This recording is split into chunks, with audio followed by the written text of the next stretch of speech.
Hello everyone and welcome again to academic English YouTube channel. हम transformation के sentences कर रहे हैं जिसमें सिंपल टू कंपाउंड या कॉम्प्लेक्स में चेंज करने हम सीख चुके हैं। उसके बाद जो इंटरचेंज ऑफ डिग्रीज था पॉजिटिव से कंपैरेटिव में या पॉजिटिव से कंपैरेटिव एंड सुपरलेटिव डिग्रीज में इंटरचेंज करना। तो आज की वीडियो में हम सीखेंगे कि असर्टिव सेंटेंसेस से नेगेटिव सेंटेंसेस हम कैसे बनाएंगे। एचपीएससी का जो 2023 और 24 में जो एग्जाम्स हुए हैं उनमें यहाँ से पेपर में क्वेश्चंस आए हुए हैं। स्पेशली जो सब्जेक्टिव पेपर था उसमें इस तरह के क्वेश्चन आए थे, वो पेपर भी मैं आपको सोल्व करवाऊंगी। तो चलिए देखते हैं पहले इसमें कैसे ट्रांसफॉर्म करते हैं। He is an honest person, लेकिन इसको करने से पहले हमें दो चीजों का ध्यान रखना पड़ेगा। पहला तो ये है कि हेल्पिंग वर्ब अगर पॉजिटिव है तो उसको नेगेटिव में चेंज करना है, और हेल्पिंग वर्ब अगर नेगेटिव है तो उसको पॉजिटिव में चेंज करना है। दूसरी चीज ये है कि जो मेन वर्ड है या उसको हमने चेंज करना है उसके अपोजिट से, उसका अपोजिट लिखना है हमने। जैसे फर्स्ट सेंटेंस में देखते हैं he is an honest person. यहां पर देखिए हेल्पिंग वर्ब क्या है, इज। ऑनेस्ट पर्सन ये एडजेक्टिव है हमारा, तो इन दोनों को ही हमने क्या करना है, चेंज करना है। और ट्रांसफॉर्मेशन के टाइम मैंने ये कहा था कि पहले इसकी हिंदी करके देख लेना, और जब इसको ट्रांसफॉर्म करेंगे तो इसका मीनिंग बिल्कुल भी चेंज नहीं होना चाहिए। ही इज तो इज है, यहां क्या लिख देंगे, ही इज नॉट। सिंपल है, इसके साथ हमने नॉट लगा दिया। एंड ऑनेस्ट, ऑनेस्ट का ऑपोजिट क्या होता है, डिसऑनेस्ट। Dishonest person.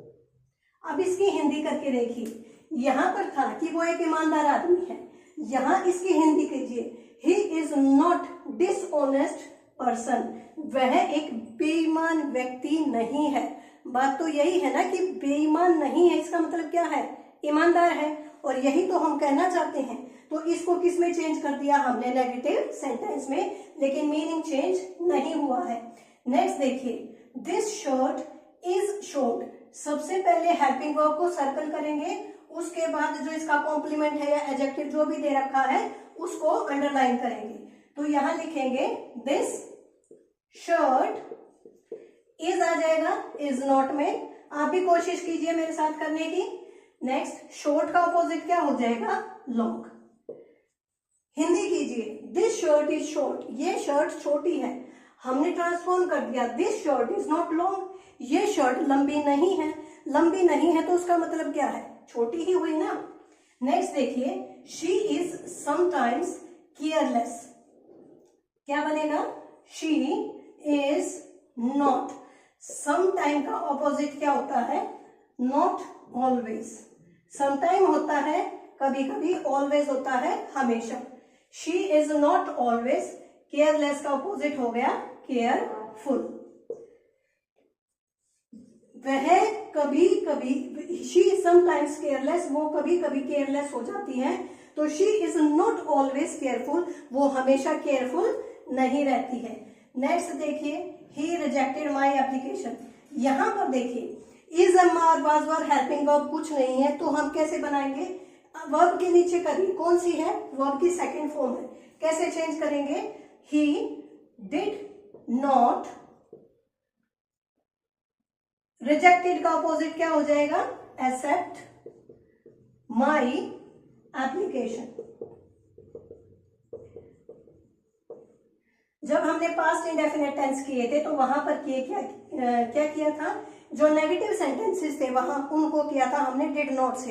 इंटेरोगेशन भी डिड नॉट से ही होते हैं।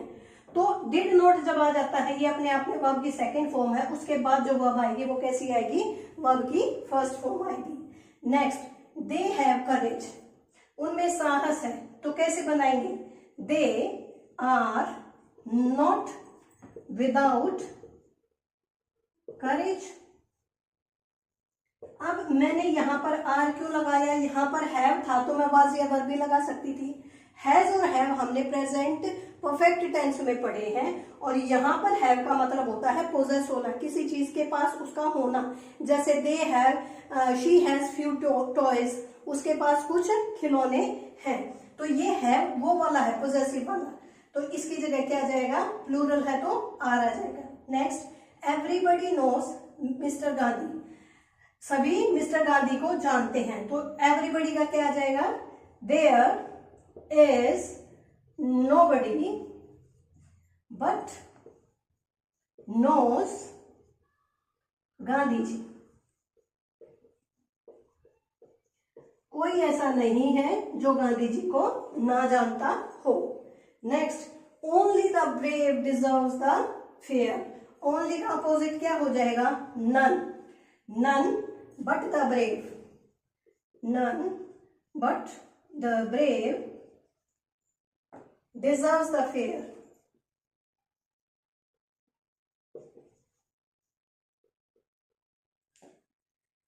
As soon as she arrived, she went to bed. जैसे ही वो पहुंची वो सीधा बिस्तर पर चली गई।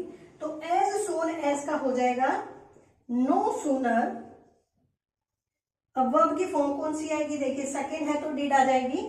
no sooner did she arrive then, no sooner के साथ क्या आता है, then she went to bed, बाकी जो का तो आ जाएगा। Next, he could not climb up the tree, वो पेड़ पर नहीं चढ़ सका। तो he failed to climb up the tree.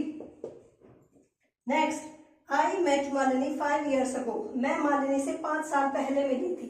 कैसे बनाएंगे, I have not seen Malini for 5 years. I have not seen Malini for 5 years. And the last is, if you do not work hard, you will fail. If conditional sentence है तो इसकी जगह क्या आ जाएगा, unless, unless you work hard, you will fail.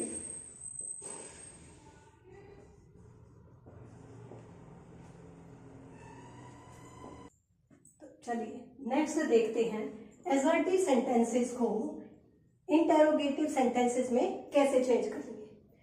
I gave him money two by a bike, ये वाले जो क्वेश्चंस है ये इंटेरोगेशन से, इसमें क्वेश्चन आया था HPSC में और कंफर्मेशन में मांग रखा था कि कंफर्मेशन में कौन सा है। कंफर्मेशन वो होता है जिसमें सिर्फ आंसर यस या नो में निकलेगा। हमें पता है कि जो एक्सप्लेनेशन वाले आंसर होते हैं वो व्हाट, हाउ और वाई वाले आंसर होते हैं जिनकी एक्सप्लेनेशन देनी पड़ती है। लेकिन जो कंफर्मेशन वाले होते हैं उसमें सिर्फ हम ये कहते हैं कि यस या नो में हमें जवाब मिल जाता है। पेपर में इसी तरह का क्वेश्चन आया था, आई gave him money two by a bike. तो यहां मैं लिख सकती हूँ वर्ब की फॉर्म देखिए, सेकेंड है तो लिखेंगे आई gave him money two by a bike, did I give him money two by a bike. ये तो ऐसे कंफर्मेशन में हो जाता है, लेकिन हमें पेपर में ये देखना है, ये क्या सकता है व्हाट आई गिव हिम। अगर यहाँ पर क्वेश्चन आ जाए कि व्हाट से रिलेटेड, मनी के नीचे अंडरलाइन करके आ जाए और तब कहें कि भाई इंटेरोगेशन बनाइए, तो वहां पर कैसे आ जाएगा, what I gave him two by a bike.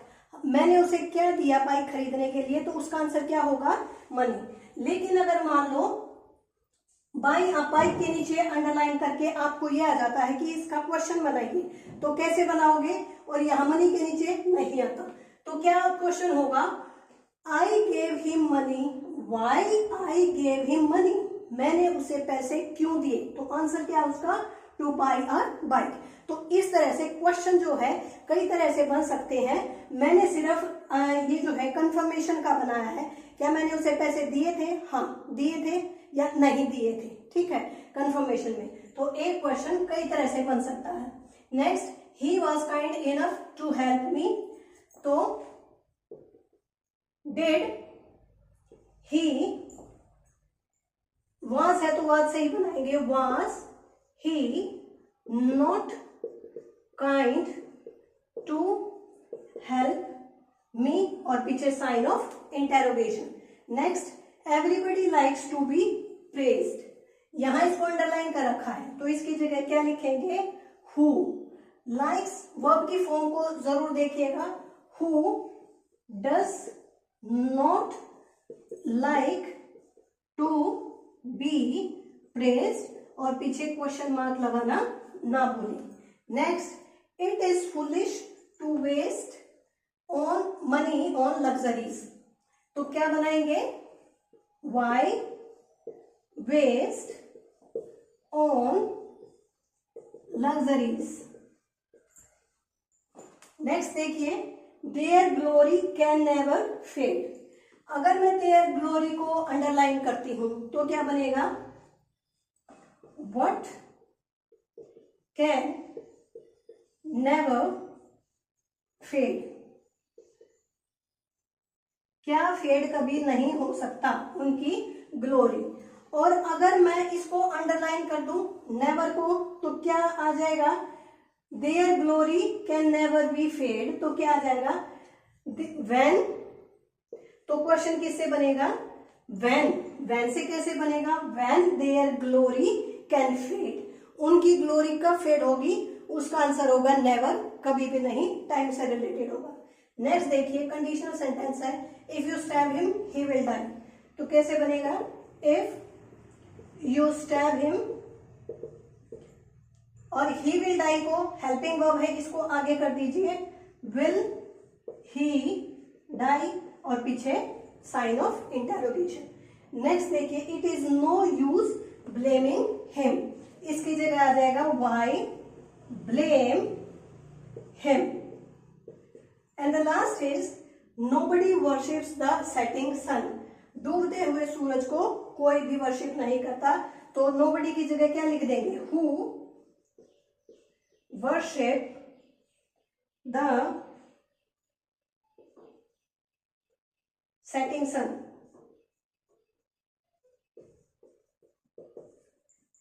Who, अब ये ध्यान देना है कि क्या पूछा जा रहा है, कौन से वर्ड को पूछा जा रहा है। जैसे nobody worships who setting sun, किसको नहीं पूछते, तो सेटिंग सन को नहीं पूछते, हु आ रहा है तो नोबडी आ जाएगा कि कोई उसको नहीं पूछता है, ठीक है। नेक्स्ट चीज है हमारा एक्सक्लेमेटरी एंड असर्टिव सेंटेंसेस में। एक्सक्लेमेटरी के साथ साथ मैंने ऑप्टेटिव सेंटेंसेस को भी यहाँ साथ में ले लिया है, क्योंकि दोनों में ही क्या लगते हैं, साइन ऑफ इंटरोगेशन होता है, तो उन दोनों को मैंने यहाँ पे साथ रख लिया है। तो जहां पर साइन ऑफ एक्सक्लेमेशन होता है वहां पर कुछ स्पेसिफिक वर्ड्स होते हैं, जैसे हाउ, व्हाट, अलास, हुर्रा, इस तरह के शब्द होते हैं। जब व्हाट और हाउ जैसे वर्ड्स हो तो उनको हटाकर वेरी या ग्रेट लगाते हैं, ठीक है। कैसे, देखिए, how sweet her words are, पीछे क्या है, साइन ऑफ एक्सक्लेमेशन है, और आगे क्या लगा हुआ है, हाउ, उसके शब्द कितने मीठे हैं, तो क्या कैसे लिखेंगे, her words are very sweet और पीछे फुल स्टॉप लगा देंगे। Next is what a wise man you are, what से शुरू हो रहा है और एक्सप्लेनेशन एक्सक्लेमेशन पे ये खत्म हो रहा है, तो लिखेंगे he is a very wise man, full stop. Next, what a fool you are, तो लिखेंगे you are a great fool, ठीक है। तो यहां पर देखिए हमने हाउ और व्हाट की जगह वेरी और ग्रेट शब्द को लगाया है। नेक्स्ट देखिए, what a pity you did not come, कितने दुख की बात है तुम नहीं आए, तो कैसे लिखेंगे, इट इज पिटी, और वेरी लिखेंगे it is very pity that you did not come, बाकी जो का तो।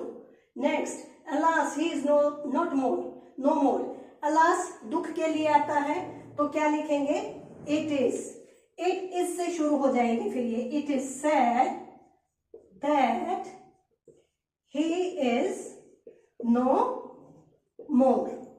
जब खुशी होगी तो इट इज किस में बदल जाएगा, hurrah we have won the match, तो it is a matter of joy that we have won the match. Next देखिए, oh that I were young again, इसमें विश है, ऑप्टेटिव सेंटेंसेस है, मैंने कहा था मैंने इसमें मिक्स कर रखे हैं। तो इसमें विश या डिजायर है तो कैसे लिखेंगे, I wish that I were young again. ठीक है, ये क्या है, मेरी विश है, साथ में दैट जरूर लगाना है। किन सेंटेंसेस में, जो कि हमारे एक्सक्लेमेशन वाले हैं, जहां पर एलास या हुर्रा इस तरह के वर्ड्स आते हैं। Next, that we should meet here, जब कोई एक बेकार सी जगह पे कहते हैं कि हम यहां मिलेंगे, कल उसको कहते हैं कि दैट यहां हम मिलेंगे, तो कैसे लिखेंगे, it is strange that we should meet here, we should meet here, it is very strange. ठीक है, तो कौन से शब्द का इस्तेमाल किया हमने, स्ट्रेंज वर्ड का यूज किया है, किसकी जगह पर, दैट की जगह पर। ठीक है, तो आज की वीडियो में इतना ही। उम्मीद है कि जो ट्रांसफॉर्मेशन के सेंटेंसेस हमने किए हैं अलग अलग कैटेगरीज के, वो आपको अच्छे से समझ में आ गए होंगे। फिर भी अगर कोई क्वेरीज है तो please do let me comment in the comment section. अगर आपको वीडियो पसंद आई है तो प्लीज इसको लाइक करें और ज्यादा से ज्यादा अपने दोस्तों के साथ शेयर करें। Thank you.